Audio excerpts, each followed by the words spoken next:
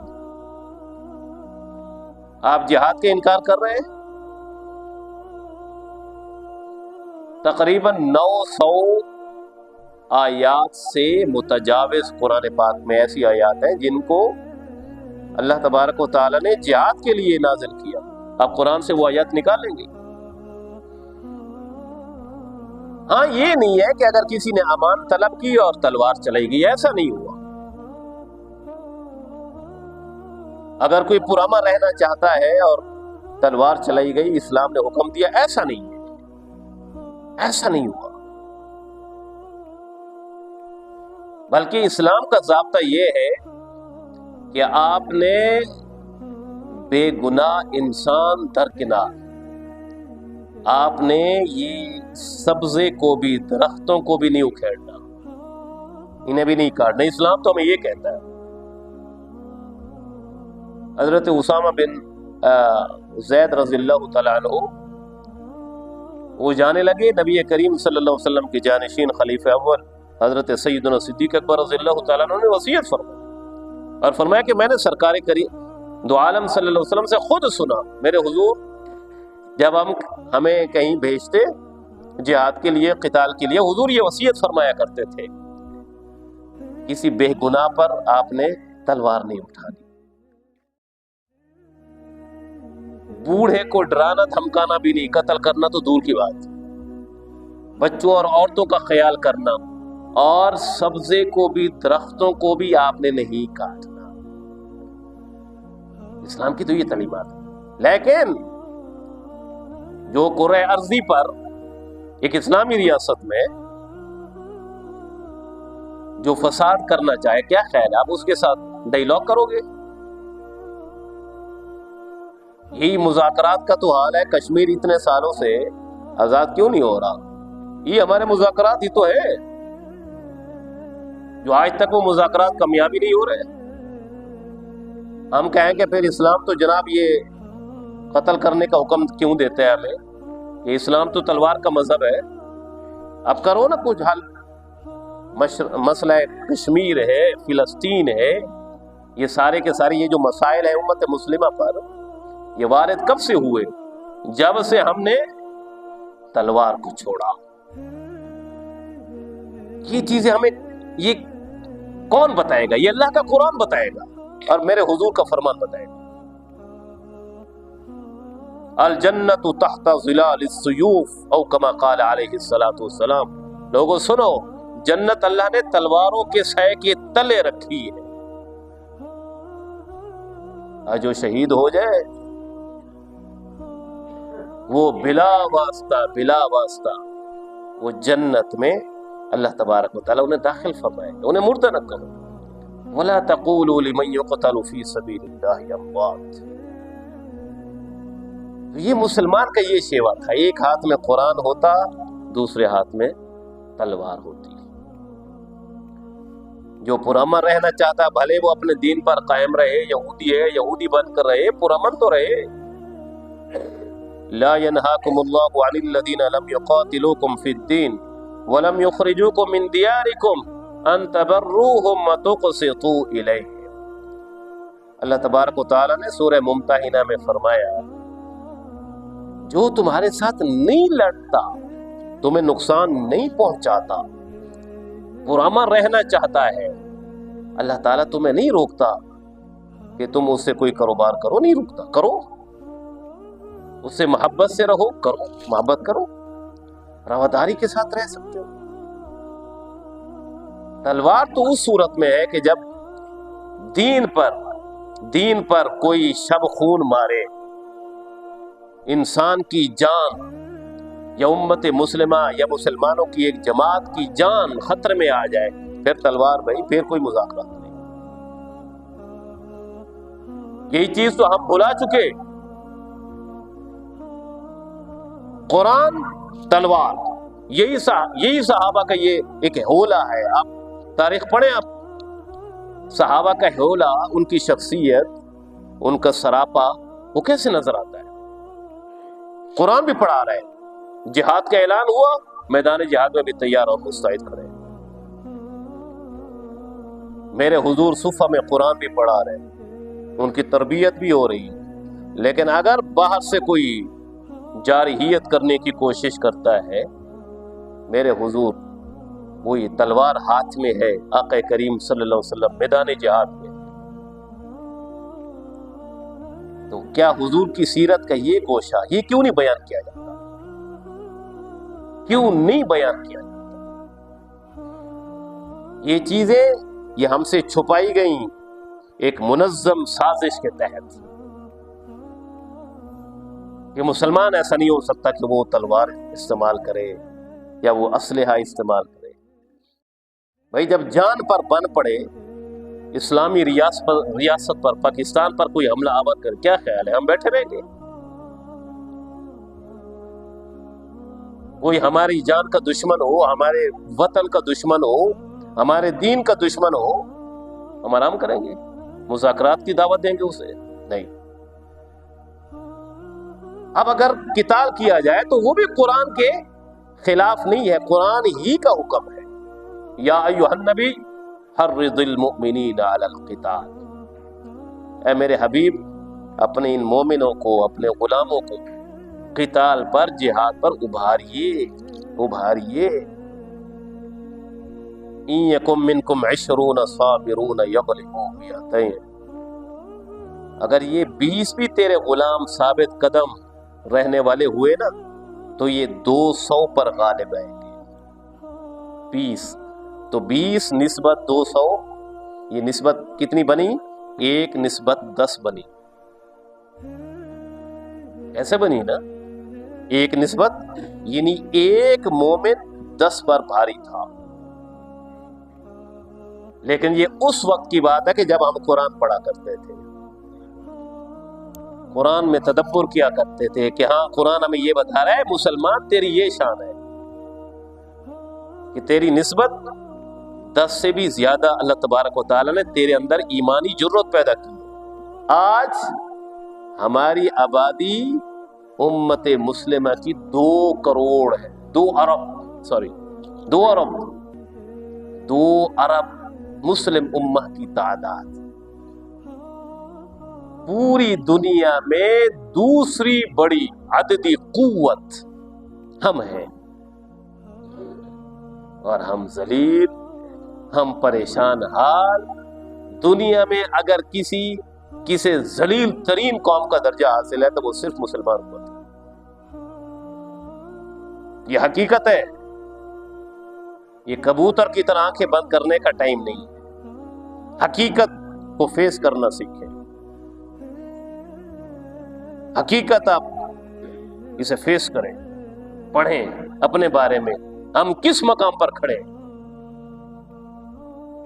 ہو آقا کریم صلی اللہ علیہ وسلم کی امت اور یہ ذلیل ہو، وجہ کیا ہے؟ وجہ یہ ہے کہ جب حضور سے ہم نے سرتابی کی، ہم نے حضور کے ساتھ وفاداری نہیں کی، ہم کوئی اس بات کے دعوے دار نہیں کہ ہم حضور سے محبت کرنے والے، ورنہ حضور کی شفاعت کے ہم حقدار ہیں، کوئی نہیں۔ وہی مثال، مثل الذین حملوا التوراۃ ثم لم يحملوها کمثل الحمار يحمل اسفارا۔ یہ علماء تورات کی مثال قرآن نے دی تھی کہ ہم نے انہیں حامل تورات بنایا لیکن انہوں نے بار امانت کو نہیں اٹھایا۔ ان کی مثال ایسے ہے جیسے ایک گدھا جس کے اوپر کتابیں لدی ہوئی۔ اب اس مثال کو ہمارے سامنے پیش کرنے کا کیا مقصد؟ اگر تم بھی ایسا کرو گے حامل قرآن ہو کر، قرآن کو اٹھانے والی قوم، محبوب کریم صلی اللہ علیہ وسلم کی یہ امت، قرآن پڑھنے والے، اگر اس کا یہ حق ادا نہیں کرو گے، تمہاری مثال بھی ویسے اس گدھے کی سی۔ قرآن ہم نے پڑھا ہوا، ناظرہ پڑھا ہوا، قرآن سمجھا ہوا، عالم ہو، حافظ ہو، قاری ہو، مسلمان ہو، نمازی ہو، قرآن پاک کے حقوق کی ادائیگی ہم سے بہت بہت بہت دور چلی، اور یہ خالی علماء کا کام نہیں ہے۔ یہ زیادہ تر میں یہی بات کرتا ہوں، یہ جس نے بھی میرے حضور کا کلمہ پڑھا، قرآن کو پڑھنا، سمجھنا اور اسے دوسرے تک پہنچانا ہر مسلمان کا فرض ہے۔ علماء اپنی جگہ وہ جواب دہ ہے، ان کی ذمہ داری، ان کی رسپانسبلٹی بہت بڑی ہے، وہ اپنی جگہ ہے، لیکن آپ اس فریضے سے اپنے دامن کو نہیں چھڑا سکتے۔